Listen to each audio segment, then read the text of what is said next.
Assalamualaikum warahmatullahi wabarakatuh. Salam sejahtera bagi kita semua dan semangat pagi. Saat ini kita akan mencoba untuk membahas tentang aplikasi jaga seperti yang tertera di baju saya ini. Terkhusus aplikasi jaga bansos terkait dana COVID-19 ini. Aplikasi jaga ini diluncurkan oleh Komisi Pemberantasan Korupsi Republik Indonesia dalam rangka mengajak masyarakat untuk ikut serta mengawal, mengawasi penggunaan dan penyaluran dana bansos ini ke tangan masyarakat. Kita tahu bahwa negara telah menganggarkan penambahan dana untuk COVID-19 ini pada tahun 2020 sebesar 405,1 triliun. Dengan anggaran yang sebesar ini tentu saja diperlukan pengawasan dan pengawalan dari masyarakat luas agar supaya dana COVID-19 ini dapat dimanfaatkan secara benar dan sesuai ketentuan yang berlaku. Bagaimana cara memakai aplikasi jaga bansos ini? Sangat mudah. Perangkat yang kita gunakan adalah yang pertama adalah handphone smartphone, kemudian paket data, kemudian juga aplikasi jaga yang dapat kita unduh di Play Store. Hanya itu saja, sangat simpel. Kemudian pada kesempatan ini saya juga akan membagikan satu buah buku yang berjudul Orange Juice for Integrity, di mana buku ini memuat tentang para tokoh-tokoh bangsa sehingga kita bisa belajar berintegritas kepada tokoh-tokoh bangsa tersebut. Kemudian buku yang kedua adalah ini Semua Bisa Beraksi, yang nantinya kedua buku ini akan saya bagikan secara gratis. Bagaimana cara mendapatkannya, nanti tonton terus video ini sampai akhir. Video ini akan dijelaskan bagaimana cara mendapatkannya. Selamat menyaksikan. Aplikasi jaga ini dibuat oleh KPK untuk semua lapisan masyarakat dalam rangka mengajak masyarakat berpartisipasi dalam mengawal bantuan bansos ini dalam bentuk aplikasi KPK. Aplikasi ini sangat mudah digunakan dan simpel karena memiliki fitur-fitur dan menu-menu yang sangat mudah untuk diakses oleh semua kalangan masyarakat. Mengapa aplikasi jaga bansos ini dibuat? Kita tahu bahwa negara sudah banyak mengucurkan anggaran untuk bantuan sosial terkait COVID-19 di tahun 2020 sebanyak 405,1 triliun anggaran belanja negara yang dikucurkan melalui bansos terkait COVID-19 ini, di mana untuk kesehatan 75 triliun, untuk jaringan pengaman sosial 110 triliun, kemudian pembiayaan pemulihan ekonomi 150 triliun, dan dukungan industri sekitar 70 triliun. Nah, anggaran yang besar ini perlu dikawal dan dikontrol dan diawasi oleh semua lapisan masyarakat agar supaya bantuan sosial ini dapat tersalurkan sesuai dengan ketentuan yang berlaku. Mari kita simak bersama potensi penyimpangan dari penyaluran dana bansos ini. Contoh potensi penyimpangan itu data fiktif, di mana pengadaan bansos, terutama yang non tunai ini, sangat rawan terjadinya data fiktif. Kemudian pemotongan nilai bansos saat penyaluran dan kebocoran anggaran bansos khususnya menjelang pilkada. Yang ketiga ini adalah khusus untuk daerah-daerah yang akan melaksanakan pemilihan kepala daerah. Tentunya nanti jangan sampai para kepala daerah memanfaatkan situasi COVID-19 ini untuk kepentingannya dalam pemilihan kepala daerah. Sebelum kita mengajukan keluhan dan pengaduan terkait dana bansos ini, tentu saja kita harus mengerti syarat-syarat dan ketentuan bansos tersebut. Bansos dari Kemensos dengan Surat Dirjen Penanganan Fakir Miskin Kemensos tanggal 17 April tahun 2020 memuat syarat-syarat dan ketentuan terkait bansos ini. Yang pertama adalah keluarga miskin, artinya keluarga yang tidak miskin atau orang kaya ini tidak dapat menerima bantuan sosial ini. Kemudian besaran per keluarga per bulan adalah 600.000 dibayarkan selama April, Mei, dan Juni tahun 2020. Artinya masyarakat tidak dapat menuntut di luar dari angka 600.000 dan dibayar April, Mei, dan Juni 2020. Setelah itu, masyarakat tersebut tidak dapat menerima bantuan sosial ini. Kemudian usulan calon penerima non-DTKS adalah keluarga yang terdampak COVID-19 yang dinilai layak dan melengkapi data. Artinya, data keluarga yang akan menerima bantuan sosial ini akan dinilai kelayakannya untuk mendapatkan bantuan sosial ini. Dan jangan lupa keluarga yang telah didata ini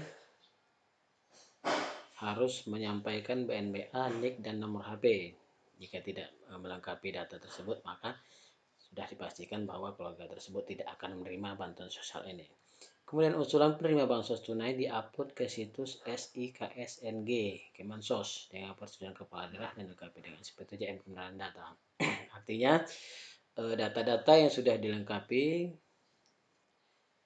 tentu saja akan diajukan kepada pimpinan kepala daerah masing-masing untuk dimintakan persetujuannya yang dilengkapi dengan SPTN dan kebenaran data dan diupload di situs SIKSNG. Artinya data-data yang tidak diupload tentu saja tidak akan menerima bantuan sosial ini. Di samping bansos dari Kemensos seperti kita bahas sebelumnya, ada juga bansos dari Kementerian Desa dengan surat Mendes tanggal 14 April dan surat Dirjen Pembangunan dan Pemberdayaan Masyarakat Desa tanggal 27 April tahun 2020. Syarat-syarat dan ketentuannya sebagai berikut. Bantuan langsung tunai kepada keluarga miskin di desa non-PKH dan non-PPNT yang kehilangan mata pencarian. Artinya keluarga yang menerima dana bansos dari Kemendes ini adalah keluarga miskin di luar keluarga yang sudah mendapatkan PKH dan non-PPNT. Kemudian diuraikan mekanisme pendataan, diuraikan metode dan mekanisme penyalurannya, kemudian disalurkan selama 3 bulan sebesar 600.000 per bulan yang akan disalurkan selambat-lambatnya pada awal Mei tahun 2020. Dana bansos dari Kementerian Desa ini akan dilakukan monitoring dan evaluasi oleh BPD, Camat, dan Inspektorat. Bantuan sosial dari Kemendes ini penanggung jawabnya adalah kepala desa. Penerima yang belum memiliki NIK wajib cantumkan alamat lengkap untuk validasi dan verifikasi. Artinya penerima yang belum memiliki NIK atau KTP harus mencantumkan alamat lengkap untuk divalidasi dan verifikasi. Demikian tadi kita sudah membahas syarat-syarat ketentuan terkait bantuan sosial dari Kemensos dan bantuan sosial dari Kementerian Desa. Dalam rangka mengawasi dana bansos tersebut, KPK telah melaunching Jaga Bansos sejak tanggal 29 Mei tahun 2020. KPK juga telah mengeluarkan surat edaran kepada Gubernur dan Bupati atau Wali Kota se-Provinsi Jambi. Di sini saya contohkan ini adalah surat untuk Jambi. Dengan nomor surat B2507-KSP.00-10 strip 16-06-2020 tanggal 20 Juni tahun 2020. Surat ini terkait dengan pengaduan masyarakat melalui Jaga Bansos. Baik, kita masuk kepada aplikasi Jaga Bansos. Perlu kami sampaikan juga bahwa sebelumnya KPK juga telah meluncurkan aplikasi Jaga ini, di mana kita juga dapat melakukan pengawasan atau berpartisipasi dalam pencegahan korupsi terkait pendidikan, desa, fasilitas kesehatan, anggaran, dan perizinan. Nah, fitur baru dalam Jaga tersebut yang terbaru adalah tersedianya untuk pengawasan kita terhadap dana bansos. Di fitur Jaga Bansos ini kita bisa menyampaikan laporan dugaan penyimpangan atau penyelewengan bansos. Kemudian kita juga dapat mencari informasi dan data-data terkait bansos di semua daerah seluruh Indonesia. Kemudian di aplikasi ini juga memuat fitur untuk diskusi dengan masyarakat terkait bansos. Dan jangan lupa aplikasi Jaga Bansos ini dapat digunakan di mana saja, kapan saja, dan oleh siapa saja. Siapa saja target Jaga Bansos? Jaga Bansos ini ditargetkan kepada masyarakat umum, yaitu jurnalis, CSO, mahasiswa, dosen, guru, organisasi, karang taruna, tenaga kesehatan, ibu rumah tangga, kemudian juga dapat dimanfaatkan oleh pemerintah, pemerintah daerah, pemerintah pusat, dan pelayanan bansos di lapangan. Nah, penerima manfaat dari Jaga Bansos oleh masyarakat miskin atau tidak mampu terdaftar di DTKS. Artinya semua kalangan dapat mengakses dan memanfaatkan aplikasi Jaga Bansos ini. Bagaimana cara kita menggunakan Jaga Bansos ini? Nah, baik, kita akan mengulas tentang cara menggunakan Jaga Bansos ini untuk masyarakat. Untuk mendapatkan aplikasi Jaga Bansos ini, tentu saja kita harus, yang pertama yang kita harus siapkan adalah smartphone. Kemudian smartphone kita unduh aplikasi Jaga Bansos di Google Play Store. Caranya adalah tinggal kita buka Google Play Store, kemudian kita klik Jaga Bansos, nanti pilihannya, dan kita unduh sampai selesai. Setelah kita mengunduh aplikasi Jaga Bansos di Play Store, Google Play Store, nah maka akan muncul di layar HP kita seperti ini.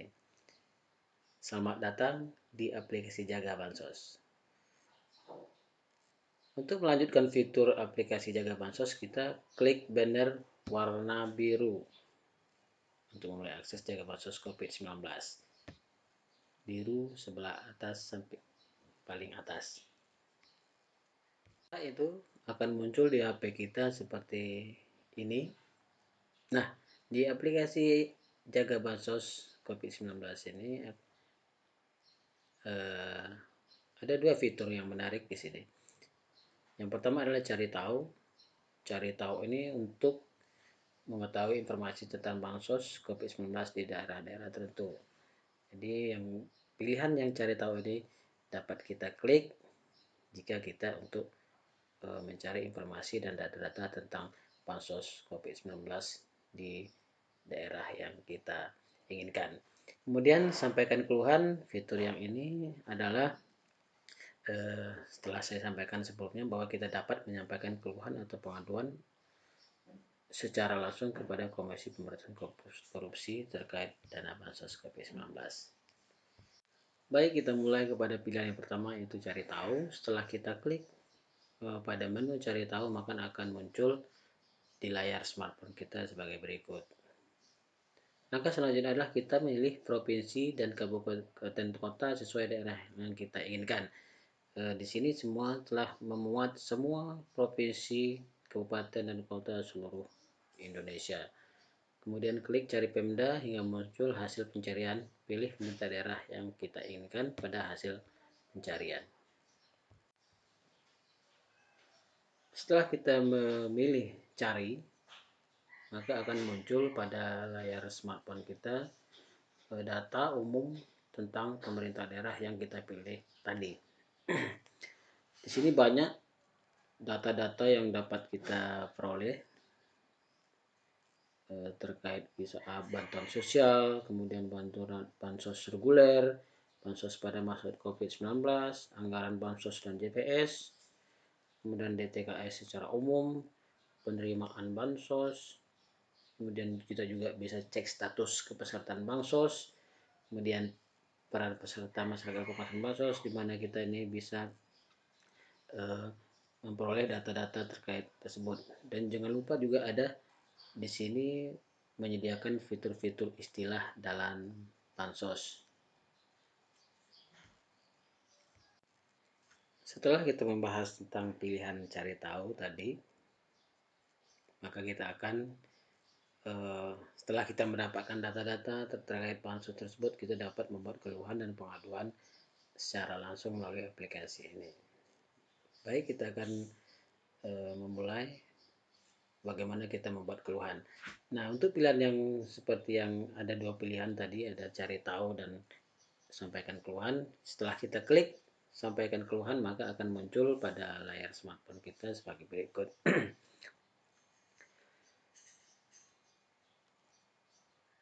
Caranya adalah kita klik pilihan yang paling atas, di mana di sana terdapat beberapa pilihan, bisa umum. Umum ini kita bisa menyampaikan keluhan secara umum terkait korupsi, kemudian pendidikan, kesehatan, perizinan, desa, dan bantuan sosial COVID-19. Untuk kali ini kita akan membahas tentang bantuan sosial COVID-19. Kita pilih bantuan sosial COVID-19. Kemudian di bawahnya kita memilih pemerintah daerah, yaitu kita daerah kita sesuaikan pemerintah daerah yang mana kita inginkan. Kemudian konten, pilih topik laporan, maka kita akan klik pilih topik laporan. Di sana ada banyak sekali topik-topik, diantaranya bantuan dana yang diterima jumlahnya kurang dari yang seharusnya, kemudian bantuan yang diterima kualitasnya jelek, saya tidak menerima bantuan padahal sudah mendaftar. Jadi banyak masalah-masalah di sini. Kemudian ada juga saya seharusnya tidak menerima bantuan tapi menerima bantuan. Kemudian mendapat bantuan lebih dari satu dan nama di daftar bantuan tidak ada. Kemudian bantuan tidak dibagikan oleh aparat dan lainnya. Jadi kita bisa memilih banyak sekali pilihan-pilihan yang tersedia di sini, dan kita juga dapat memilih pilihan-pilihan custom. Artinya kita selain dari yang kita sebutkan di atas, kita bisa juga memilih topik-topik yang kita inginkan dan tidak tersedia di sini. Kemudian jangan lupa di bawah pilih topik laporan ada judul, kemudian sumber informasi. Sumber informasi ini jika ada kita boleh tampilkan di sini. Kemudian kita pilih tampilkan profil saya atau sembunyikan profil saya. Untuk tampilkan profil saya ini artinya kita menyampaikan keluhan dan bisa dilihat oleh yang lainnya, artinya profil kita bisa dilihat. Untuk sembunyikan profil saya, untuk lebih kreasi Anda lebih terjamin, maka kita bisa memilih sembunyikan profil saya. Kemudian jangan lupa tulis keluhan di kotak yang disediakan. Artinya kita bisa membuat keluhan dengan cara mengetik keluhan-keluhan yang akan kita sampaikan. Selanjutnya, masukkan nomor induk kependudukan Anda. Setelah itu kita masukkan nomor telepon atau handphone yang dapat dihubungi. Kemudian di bawahnya ada juga unggah dokumen. Unggah dokumen ini jika ada bisa berupa foto, dokumen, atau lainnya apabila ada, dengan ukuran maksimal 2 MB per file. Artinya jika melebihi 2 MB maka tidak akan bisa diunduh. Caranya adalah kita mempartisi setiap filenya maksimal 2 MB. Pastikan semua kolom sudah sesuai, kemudian klik kirim untuk mengirim keluhan. Setelah klik kirim, maka akan muncul pada layar smartphone kita seperti ini. Jika sudah muncul seperti ini, maka keluhan kita telah berhasil terkirim KPK. Kita juga dapat mengecek kembali keluhan-keluhan yang telah kita buat pada detail keluhan. Artinya kita bisa dapat mengontrol sampai sejauh mana keluhan-keluhan kita itu sudah ditindaklanjuti atau belum ditindaklanjuti oleh KPK dan Pemda. Ada beberapa status pelaporan yang sudah kita kirimkan melalui aplikasi Jaga Bansos. Yang pertama adalah status baru. Status baru ini artinya bahwa laporan atau keluhan yang kita kirimkan baru kita muat. Kemudian status diteruskan artinya adalah bahwa laporan yang baru yang diteruskan oleh PIC Korwil ke Pemda masing-masing, artinya laporan baru sudah diteruskan oleh pihak Komisi Pemberantasan Korupsi kepada Pemda masing-masing. Kemudian status ditindaklanjuti artinya bahwa laporan yang diteruskan oleh PIC ke Korwil oleh PIC Korwil ke Pemda masing-masing sudah ditindaklanjuti oleh Pemda dan status selesai, artinya permasalahan sudah diselesaikan oleh pemerintah daerah. Dan kemudian ada status tidak ada respon, artinya jika pada hari ke-7 tidak ada respon dari admin Bansos Pemda, maka PIC Korwil akan merubah status menjadi tidak ada respon. Perlu diketahui bahwa tidak semua keluhan atau pengaduan yang kita kirimkan melalui aplikasi Jaga Bansos ini akan ditindaklanjuti oleh KPK. Nah, bagaimana cara-cara agar keluhan yang kita sampaikan itu akan ditindaklanjuti oleh KPK? Caranya gampang. Syarat-syaratnya ada sebagai berikut. Syarat yang pertama adalah kecukupan informasi. Artinya, informasi yang kita sampaikan melalui aplikasi Jaga Bansos tersebut harus memenuhi kriteria 5W1H. Apa saja 5W1H? Nah, saya akan jelaskan sebagai berikut. Yang pertama, yang pertama adalah what. What di sini apa jenis penyimpangan dan dampaknya. Kemudian who adalah siapa yang terkait.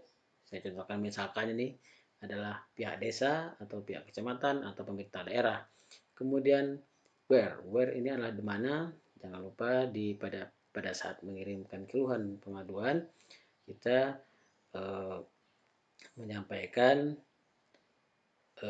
di mana tempat terjadinya penyimpangan. Seperti contoh misalkan di desa A, di desa B, kecamatannya apa, kabupatennya apa, dan provinsinya apa. Kemudian when, kapan, kita juga jangan lupa menyampaikan informasi kapan terjadinya penyimpangan tersebut. Kemudian why di sini adalah mengapa, artinya penyebab terjadinya penyimpangan itu apa. Seperti misalnya penyebab terjadi penyimpangan adalah masih banyak terdapat warga-warga miskin yang layak mendapatkan bantuan tersebut tidak terdata dengan lengkap dan sebagaimana mestinya. Kemudian hanya adalah how. How ini bagaimana, yaitu kita menyampaikan modus penyimpangannya, seperti misalnya kita sampaikan bahwa kepala desa dengan sengaja membuat data-data calon penerima bantuan sosial ini dengan cara memilih keluarganya sendiri atau orang terdekat kepala desa tersebut. Nah, di sini adalah syarat-syarat bagaimana keluhan dan pengaduan tersebut dapat ditindaklanjuti oleh KPK. Jika syarat-syarat ini kurang, maka dapat dipastikan bahwa KPK tidak akan menindaklanjuti keluhan kita tersebut dan tidak akan meneruskan ke pemerintah daerah.